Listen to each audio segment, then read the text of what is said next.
So yeah, Corey, for first question here, more of a intro style. So for people that haven't met you yet, right? People that don't know you, how would you describe your journey and what you do today, and uh, what brought you into the cyber world? Yeah, good question. So I've been in tech ever since really high school. I had the opportunity in high school to go to half a day my junior and senior year to a tech prep, as they called it here in Ohio, and get Cisco A plus Microsoft certified. So it was nothing like graduating high school and being CCNA and A plus and Oh my God, all paid that's for by crazy. the state. Yeah, So it was, did that, went to the university, worked through telecommunications, hands on. I grew up in a small town. Parents are my mom was took care of the church, cleaned houses. My dad was a master carpenter, farmer. So I was the oddball when I said, "Hey, give me a computer." Um, absolutely. but then, also had the Sounds hands-on familiar. experience. Sounds Right? familiar. I know, and it's my brother and dad are still like they don't even know what the hell I'm saying half the time, and I don't. But I also don't follow when they say stuff around construction. Yeah. Um, but then you really just kind of got into networking, telecommunications, IT infrastructure, and I was able to kind of get into an organization called First Solar after 6 years at a university working there. Um, and the company allowed me to travel internationally. I was building data centers, designing IT infrastructure around the world, mainly in the States. But then got into an opportunity where it was like, hey, we need somebody to take on being a program manager in compliance on over NERC SIP compliance, if you know what that is Hmm. from an energy perspective. And I was looking at like, hey, how do I get into more leadership and just change, get away from being just technical. So when I got into compliance, that drove the security hat into everything. Compliance kind of led into security. And so when I was doing that, I'm like, hey, I think this is where things are going. It's not going anywhere. It's interesting. Every day was different.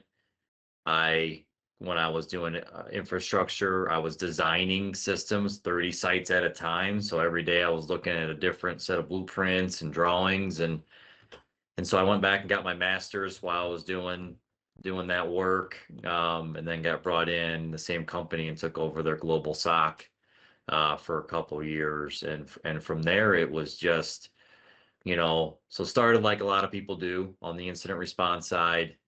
Um, Knew the back end systems very well, educated on cybersecurity to a point, but really I just got deep into just picking people's brains and networking and getting out there, and had an opportunity to jump and take over as manager at a smaller company in Toledo area, small group, built some things up. And then Valvoline had an opening, and right time, a little bit of luck, a little bit of I would say just push on my side, and who and been here for 3 years. But it's opened my eyes to like there's so much in this area that um I respect and kind of know the SOC side of things, but now like the data, the identity is a huge focus, just the whole GRC, privacy, all this. And so for me, it's really translating into just I'm always a learner. My wife gets annoyed that I am always trying to figure out new things and can't stop. I'm not a big reader. It's more podcasts and conversations and stuff like that. Yeah. Um, but Yeah. You can consume that in so many different ways, and I love what you articulated around how your technology kind of roots, and that's where it started for you. I mean, I mean, it sounded like you're describing like my history, very similar. Like, got into. I'm from Pittsburgh, right? So I actually started my career at U.S. Steel, okay. um, working in their data center. So quintessential Pittsburgh company, like the quintessential Pittsburgh Oh yeah. company, and Yep. uh, my university had a great relationship with US Steel, and they would hire like 30 interns into their tech group every year. and I somehow got placed in the data center. Um, but I did that for like 2 years and learned like these most foundational, like great things about IT. Mhm. And this was like 2005, 2006. And ultimately it led me getting into going to work for a consulting firm where I was starting to do the very first like IT security audits for banks. Okay. Okay. Yeah. And I know this is about you, but I wanted to No, no, I'm share good. some of Yeah. that. Yeah. Yeah. Yeah. Uh, And that's the cool part about our world. There's just so many, I was at last week and I spoke, and so I had people come up to me, and some were the cool part about the event last week, and this does get in the human aspect, is it was a data security conference, and there was so many people there that were like fresh out of college, right? Still an mhm, intern. And Zaire was supporting them going there from the hotel room to other areas. And so they had nothing to do with data security, right? mhm, I saw a guy I used to work with that does EDR architecture. Yeah, there's data, but it's not Sierra data in a right. sense, right? But like the questions and the areas from these people that are just fresh into the market on like, where do I go? How do I get in? And like it used to be where just you gotta be that red teamer. You gotta know tech. You gotta live there. And it's like you can come in from every different angle. We're looking for interns. I'm just putting a post out there next week on an intern in the GRC that's going to support cyber awareness. I told my Nice. manager, look for somebody in marketing, look for Yeah. somebody in comms, because you need somebody that's creative, right? Yep. Like we can teach them tech, but if you're sending cyber awareness, that's engagement. And so it's pretty neat on all the different avenues to get into our business. It's hard, I will say. The market's pretty crazy. But what I found and how I got lucky was in a sense of I took the risk of jumping from different types of technical roles into management, into program management, project stuff. Um, that really opened up my eyes to the business and how things should work collectively, right? You made the perfect segue here for me. So my next question is more around the leadership and the management, side of this. Hmm. You know, the how do you view like making that sort of shift from a strong technical person to realizing that you really have to start leveraging the leadership and management side of things much more to be an Yeah. effective cybersecurity leader and to have an effective program at your organization? Like how how did you make that determination, and like what are some of the things that really helped you along that path? Yeah. I mean, it's tough in my opinion. I think you're comfortable when you know a product and a solution and zeros and ones, right? And you can kind of semi control that in a sense. But then to go from there to the volatile nature of a human and the personalities, and you don't know how they're going to wake up that day or what's going on in their day to day life. And I tell people I am 50% more of a short of the cry on or somebody to yell at or a counselor in a sense. My sister is a therapist. And so we relate at times. I pick her brain on how to approach things, right? She does it for a living, not me. But Yeah, yeah. from that aspect, it's been I put myself into where I didn't have like direct leadership, but I was leading teams in short spurts. So even like project manager, I said, hey, I want to be a project, I want to try this.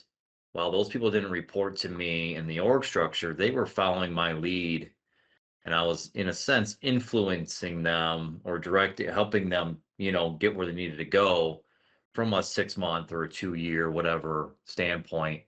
And I say I don't read, I'm actually reading a book called The Need to Lead.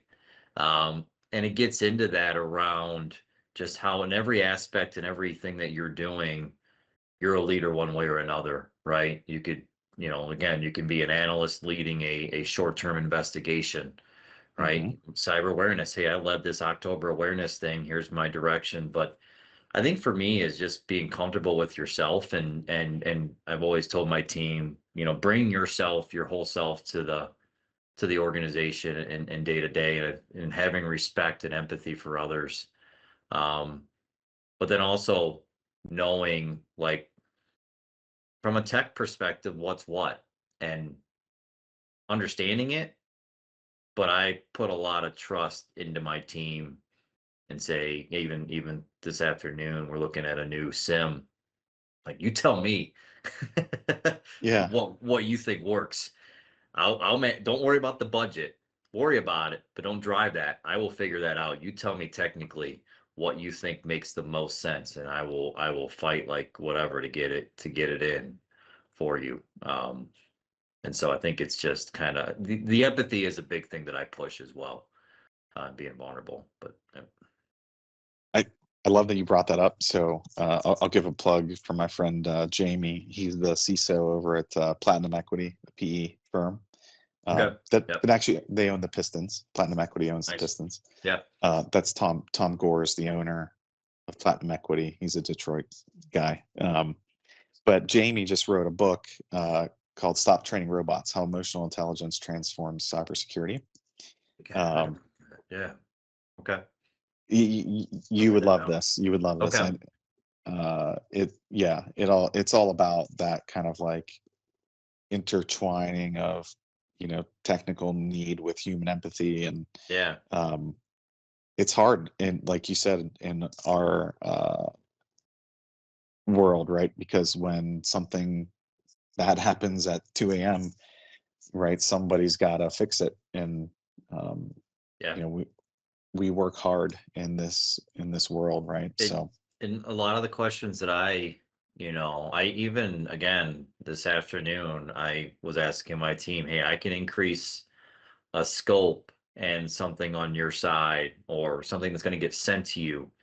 But you tell me, is that too much? Is it too much for you right now? Like, yeah, hey, the yeah, scan is happening every quarter. There's value in doing it monthly, but if that's too much, be honest with me. My opinion, but I also want your pushback if it's just going to go to waste, right? yep. And I think having that relationship there is huge as well. But yeah, The Need to Lead is a good book. It's David Burke. It's the Jocko Willink. Absolutely. It's part of that series. Okay. It's pretty new, but it's more military based. But it's a some good analogies in there. I'll add it to the massive stack of It's here, but I think if I things I show it, want you're to. not going to be able to see it. Yep, there we go. Okay. Nice. Again, I got books. It's just finding the time and the Oh my mental, God. Same here. sit there reading at 9 o'clock at night. It's just going to put me to sleep. So give me Audible books all day long. I'm the same way. I'm the same way. That counts, by the way, just so you know. It That does. that counts in my book. I'll So buy the physical so it looks good in my office, and then listen to it, on I tape. do the exact same thing, because I'm like, if I have this thing sitting around my desk, I will undoubtedly, like, it'll remind me to listen to it later, or I might want to pick up and, like, just reference something. So Yep, yep, I agree. probably a waste of So money, but yeah. um, do you have any, to dig deep a little bit, if you had to pick Hmm. a professional scar that taught you the most in your leadership journey or a career path, um, a story you could tell and what it taught you? Uh, is there anything that comes to mind? I think from a leadership is it to me, and you probably hear it a lot in our world, is imposter syndrome, and like if I look at my resume, I have, and there's so many Cecils that have been around for 10, 15, 20 years. And I was talking to somebody yesterday at the conference, and our world's different because it's almost like a sport, right? You'll go to some events and you're like, oh my gosh, like I just said earlier, that was the CISO of McDonald's. That guy's he's big time, right? Like my brother's in construction. He's in the office. He doesn't have that. He doesn't go to conferences and Yeah. like looking forward to talking to or listening to this person talk on a panel or a keynote. We have that, right? I'm going to the Gardner one in 3 weeks, and Grapevine for identity. And I'll look to see, okay, maybe I want to listen to this person talk. But getting back to the imposter thing, for me, kind of coming in, especially in Valvoline, big name, big company, there was times where I believe I probably didn't trust my gut, and easy to kind of get influenced in the way that I probably shouldn't have, right? Mm-hmm, And mm-hmm, and again, it's not a specific use case, but I even had it from a hiring perspective where I'm usually one, if I have in an interview, you give me 2 to 3 minutes, I pretty much know if you're in or out, right? Because it's that just face to face, not even face to face, just general eye contact, demeanor. Um, but I've gotten bitten, here on, I would say somebody, influenced in a different way, in a way that it wasn't, again, it was against, I would say, not my morals, but my typical way of doing things. And so what I've learned, and even recently, is don't hold anything back, trust your gut, be transparent with people, be vulnerable. And if you don't do that, then and you make a decision, then you're just going to question yourself and beat yourself up. So again, that's that whole person mentality. Just try and show up and be who you are. It's hard though, like I said, especially when you go to these big events. And I'm a heavy introvert, so um, having attention or just talking to people and doing all that. In our world, you gotta, you probably see it more than I. Having people take your advice and run with it. It's probably a little bit of nerves to it, but we're yeah, all human. We're all human. no doubt. Yeah, the imposter syndrome thing, that's a great comment, right? We do hear that, we see it a lot, and sometimes I reject the notion of imposter syndrome a lot, right? I think it's just maybe a term that's being overused at this point. And I think it's partly because people are confusing being an imposter with just the pace of learning that's required in Yes. cyber. Yes. It's a good point. I never thought about that. Yeah, and like it's just like inherent like to the industry. We're always like pushing so hard, and there's always like the next new thing coming out at a rapid pace. Mhm. It it's hard not to always feel that way. It is. It is. Uh, Especially AI. Like you get on these calls now, and everybody, I'm like, man, these guys are all over this AI, like agentic I AI know. stuff. And so Uh, good. This morning, I yeah. was listening to a podcast on how to AI literacy. I was like, dude, really? Do I got to be Yeah, like, I just want to I listen to know. some music or comedian on Spotify. But then you realize like they're prepping, that's their area, and they Mhm. may not know what I know in this other sector. But it's also like they're not a competitor. Now I can just sit there and learn with them and pick their brain, make a connection, and say, okay, hey, you seem like you know what you're talking about. Can we chat? Right? And most people will help, right? And are open for a conversation or making that connection. But Totally. Yeah. yeah, it's so hard. It's fun, Yeah. but it's hard. And so there's uh, psychologist that I follow. I subscribe to her on Substack and a bunch of other stuff as well. Dr. Julie Gerner, and I search for her reframing here. She likes to say like you got to internally shift the narrative from this concept of I'm not good enough, which I think is what people think when they hear the word imposter syndrome, to I'm just simply uncomfortable with this topic. Yeah. I'm it's not that I'm not good enough. I'm just uncomfortable with this topic because I haven't learned it yet. I don't know it yet. Yeah. But Yeah. um so I think, man, and it's yeah. hard because the expectation is everything is here in front of you now, Hmm. that people just expect that you should know it. And I think as you get into our level within an organization, I mean, I'll be on calls with others in the org and they're talking like privacy and different laws. And I'm like, there's 19 state laws. I don't Same know. thing's happening with AI. I Like, know. I know.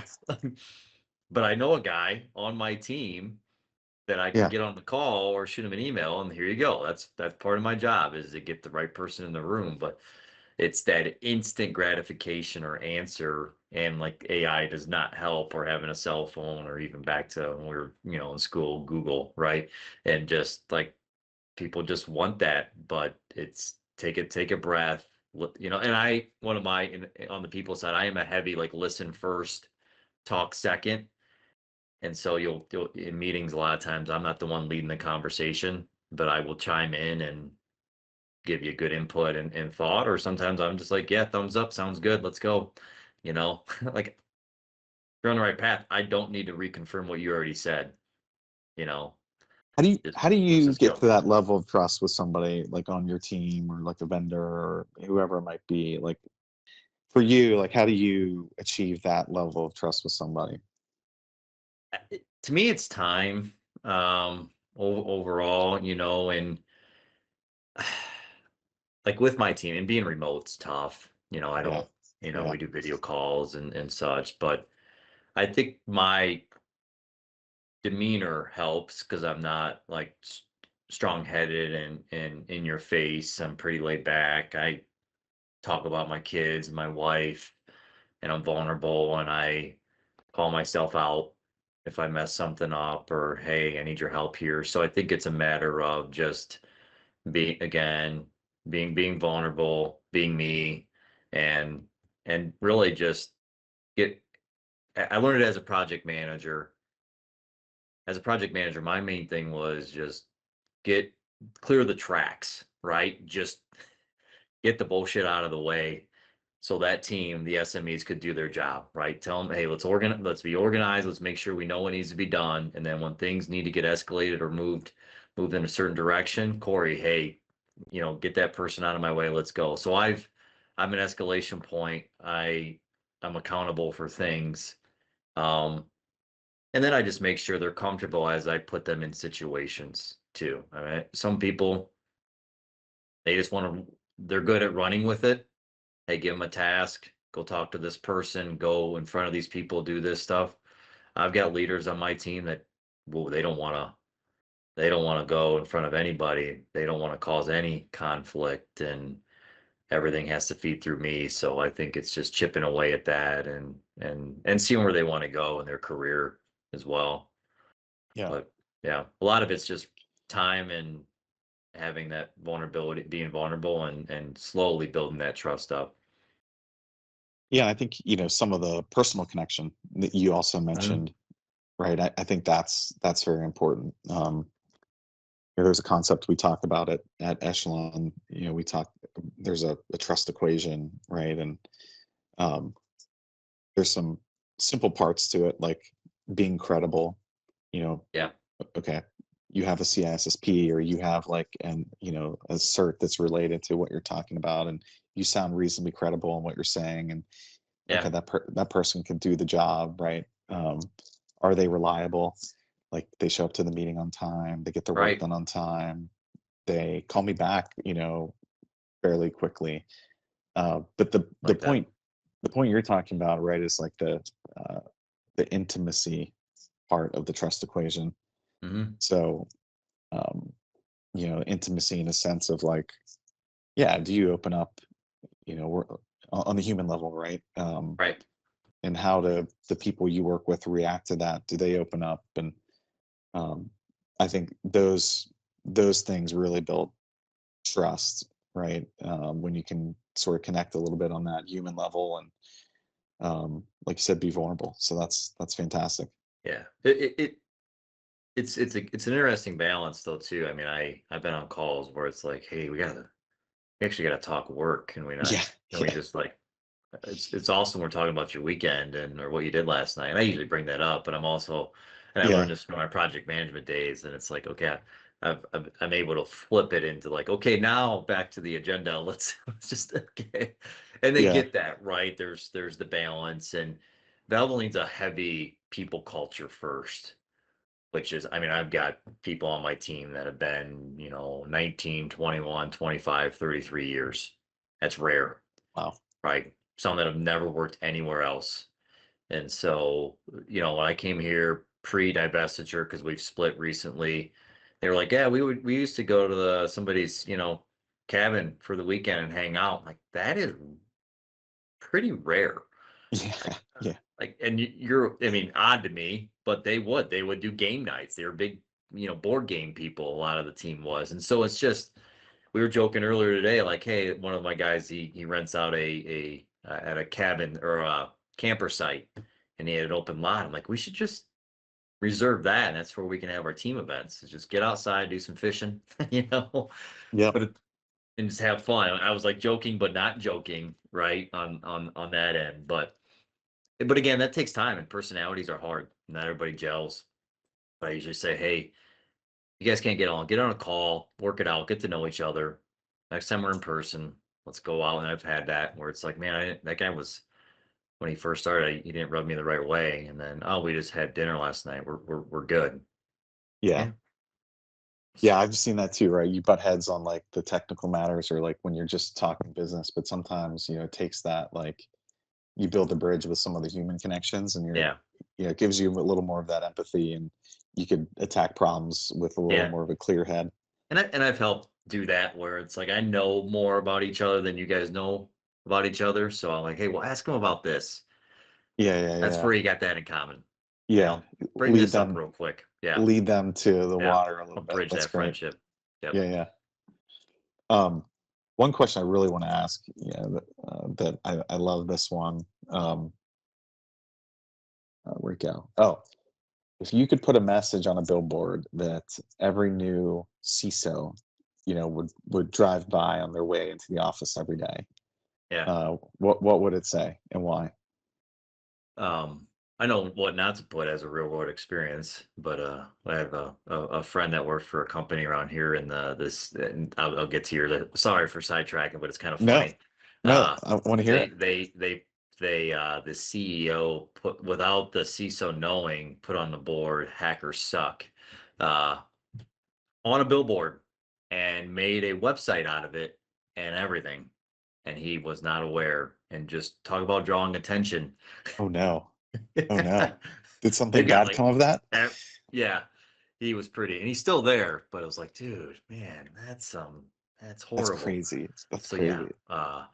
so what would I put? That is tough. So your question is, what would I put for any new CISO or Yeah, just? yeah, like a new CISO, right? Like maybe something you wish you would have reminded yourself of. Yeah, Um, yeah, that's a man. I mean, like for me, it's simple as saying trust your gut, trust what got you here, right? In a sense, it's probably not a cool catchphrase, but in a sense of like be yourself. I always say it to my kids sometimes, you do you, right? Or my buddy would always say that. It's not the proper way of saying it, but in a sense, there's a reason you're in that seat, right? yeah. I like that. So You belong here, yeah, kind of thing, exactly. That's what it right? is. That's a message that goes even outside of our world that we live in from a security perspective, right? And so Well, that fits with I the whole like imposter syndrome thing, right? That we yeah, talked about. Like, you belong here, right? Like, yeah. I mean, that's a good reminder. somebody believed in you. This wasn't given to you. Mhm. Typically those roles are not, hey, What is to you one of the more overhyped things that people are spending their time on in security, right? Um, is there something that you believe is potentially overhyped? Maybe the juice isn't worth the squeeze. man, that's a tough one there. I'm gonna probably annoy somebody with an answer, but you know what I mean? Yeah. Well, yeah. Uh, Because I respect it all. And I'm hitting on a lot of things in my current program too. It's I don't know how to answer that because I think I'll give you an example. I feel like the end user awareness training is one of those areas that um, people end up defending or not, and it's a yeah, point. You could get people kind of going head to head on that like yeah, battle, yep, right? Um, But yeah, I mean, if you don't have like a specific thing that comes to mind either, I mean, no for me, worries. it's like, and you hit it on the beginning of the conversation, tech is tech, right? And it's a necessary resource, but it's not the end all in everything. And Yeah, we look at things as a service and a product versus a solution on that end, right? yeah, There's so many different, and I love tech, and I partner with a lot of them. I'm wearing a tech shirt right now, right? But I think, for me, maybe it's not one specific area, because I am huge on the collective, um, kind of everything coming together. That's my architect hat in a sense. And so I think there's a part, but there's some that outweigh others, but it's also based on the sector you're in and the organization and the mission and what you're reaching towards. But for me, I think tech is neat, but it's not the end all, right? It's not I actually had what was it? I wish I almost be able to pull it up. I did a conference for Valvoline 3 weeks ago, and it's like, it's not the end all. It's a means to the end, but it's not the end. It's not the end of everything. And that was identity in a sense. But yeah, I think I don't have a direct answer, specific area. To me, it's probably more just, there's more than just buying a shiny tool and that's going to fix your problems. It's not and it's also not get it and forget it type mentality. hmm Um, but I think that's a yeah, great answer. Yeah, so yeah, yeah, yeah. Just generally, sometimes if the I say cyber awareness, my cyber awareness analyst is going to be really, really mad at me. So, no, I get and it. he's I really get it. good. So, Yeah.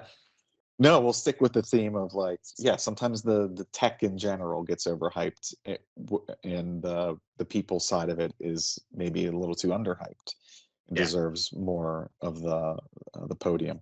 So cool. Um, what advice would you give to a younger cyber professional? I meet a lot of younger cyber professionals, and uh, So, they want to be a CISO one day, right? I'm like, well, do you know what that means or right, entails? right. What advice would you give to a younger cyber professional who aspires to be a cyber leader one day? Yeah. Patience, in my opinion. Have patience. Fail fast type stuff, right? Start small.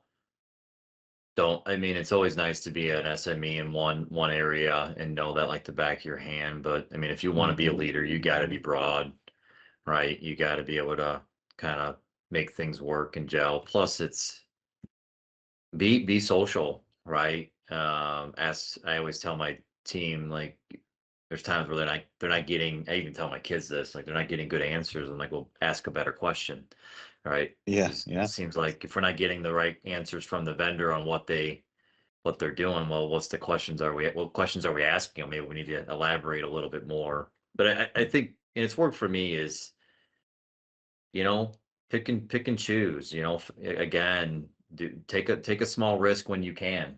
As a youngster, it's, me, I knew when I jumped over to program management, if it failed, the only impact was to myself. I wasn't married, didn't have any kids, right? So I think it's a matter of, be broad in what you understand, trial and error, fail, and then make connections, right? On that end, I think that's a huge piece. In our world, it is a. I told my wife, my next job is, I'm not applying; it's who I know. yeah. And you're gonna find that out of school.